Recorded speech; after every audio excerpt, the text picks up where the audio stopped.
Brother, welcome back to the channel. This is brought to you by Parimatch, as was the one that I recorded on Friday. Wait, you record these videos a little bit ahead of time?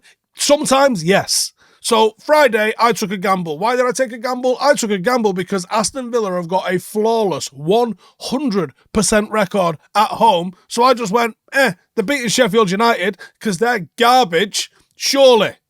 No. So here we are, re-recording this because that didn't happen. Now, what doesn't change is the fact that Villa have been absolutely mega this season. And they've been mega for a fair few reasons.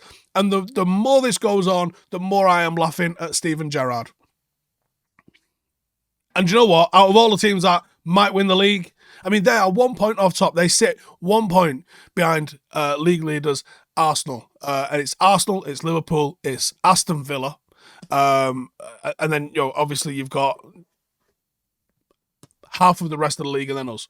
So you've got to give them credit at the moment. Now, the fact this game's at Old Trafford is a little bit of a bonus for us because their away form hasn't been the almost flawless that their home form has been, but they're doing an absolute madness. They've beaten Arsenal, they've beaten City, they've battered West Ham, they've battered Brighton, they've battered Everton. This is a team that's got a lot of confidence at the moment. They are playing in a very structured way. They are very, very tough to beat. They are creating chances, and they're going to be a problem for us. They're going to be an absolute problem for us. The way Manchester United are playing at the moment, we could see Villa go top of the league this weekend. Anyway, I just had to redo that part because obviously I gambled, and sometimes you don't win when you gamble. There's a life lesson in that, isn't there? Anyway, here's the rest of the video. Have a good Christmas. See you in a bit.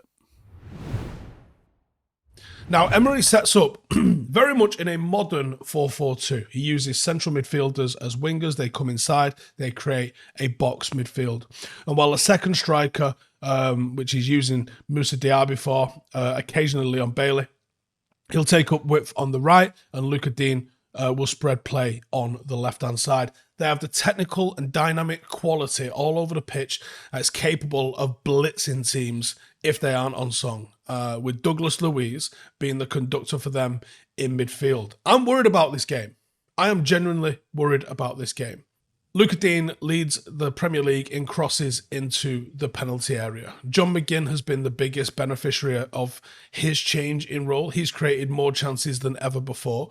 On the ball, Villa look for control through possession, and it's a 4-2-2 shape that passes the ball through the lines, looking to find line-breaking options and passes because they're operating in weird little half spaces and pockets of space.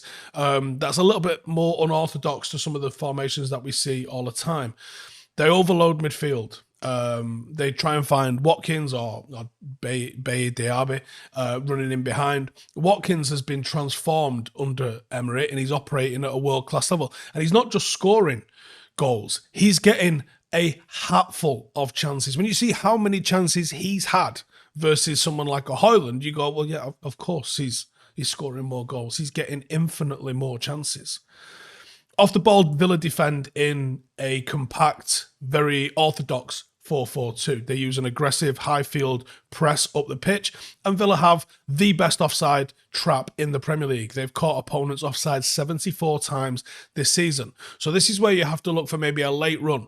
This is where you have to look for things in half spaces. This is where you have to play with a little bit of intelligence. And United at the moment can't get first gear plan A right.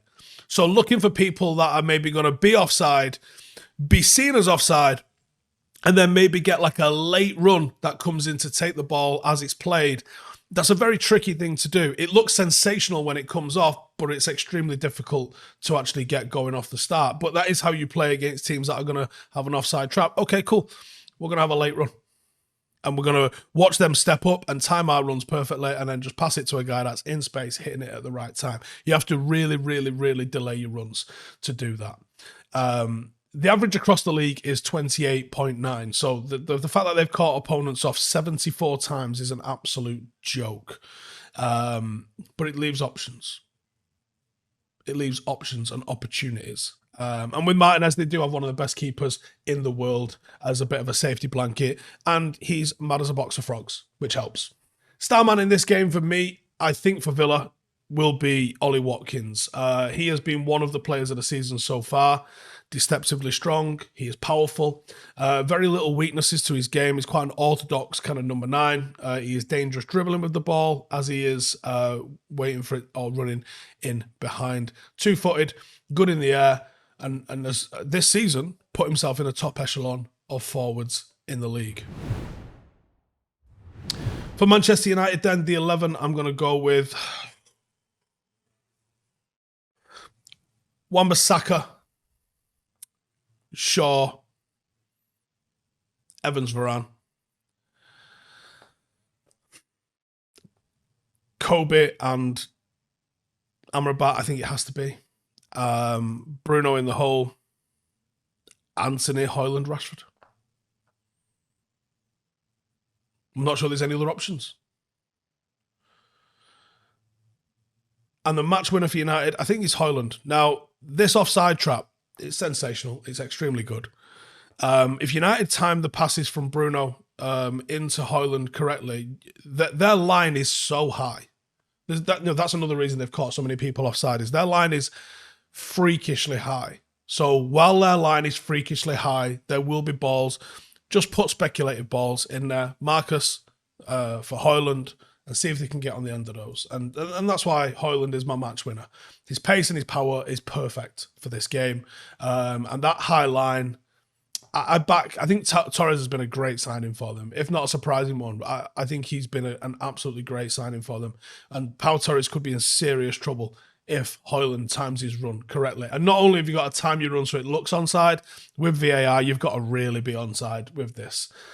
So I wouldn't be surprised to see this go through, not be called offside, and put the ball in the back of the net, and then VAR to strike one off against us. I see that being a big feature in this game. So let's watch out for that one. My bet for this game is going to be Manchester United 2, Aston Villa 1. Why? Because I'm an optimist and it's Christmas. That's why. Merry Christmas. Who's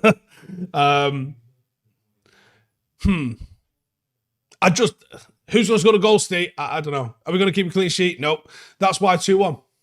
I just feel like it's 2-1. It's about time. But either way, that's been boosted from 15-2 to 8-1. And if you want to get in the mix, just click on the link in the description. Prices are subject to change. You've got to be 18 plus to participate. And you know, football, and especially United, are unpredictable as always. So it's a little bit of fun to enhance your enjoyment of the game, and certainly not any promise of winning. For help or more information, check out begambleaware.org. Once again, it's exclusive to myself and Parimatch UK. Click the link below. Otherwise, let me know what bets you do fancy in the comments below.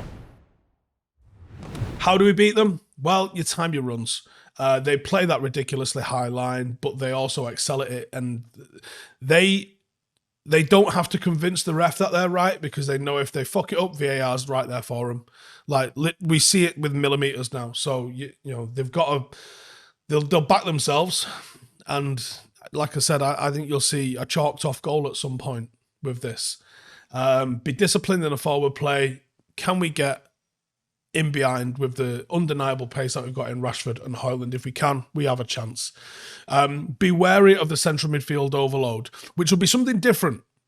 We haven't seen Manchester United really, Liverpool aside, overloaded in central midfield. We've seen a massive transitional game of football almost every single week. So it'll almost be nice to be beat a different way. Not really, but you know what I mean. They will be overloading us in the centre of midfield, and that's something that we have to be wary of. They will flood the middle and overload us, and they are very sharp in those areas, and this is how they are beating teams. This is how they're beating the likes of Manchester City. This is how they're beating the likes of Arsenal. United are in for a hell of a game. You better be sure about that. They have highly technical players. They are capable of hurting you. They are capable of keeping possession. And if they control that area of the park, they will be a nightmare to play against. Now, their away form, not as good as their home form, but they're still going to be a massive problem for us. Let me know in the comments how you see this one going. Cheers as always for tuning in, and I will see you lot in the next one. Laters. Hey, thank you for watching the video. If you are new around these parts, then don't forget to subscribe. My channel is proudly supported by my community on Patreon. If you'd like to get a little bit of extra content, a Discord group, meetups, five-a-side games, weekly podcasts, behind the scenes, and even an occasional bit of transfer news as and when I get it, then for the price of a pint, you can show your appreciation for the content that we make and get some goodies for doing so as well. Check the link in the description or click the button right here. You'll also find all of my socials here too if you want to follow me on any of those platforms. Nice one.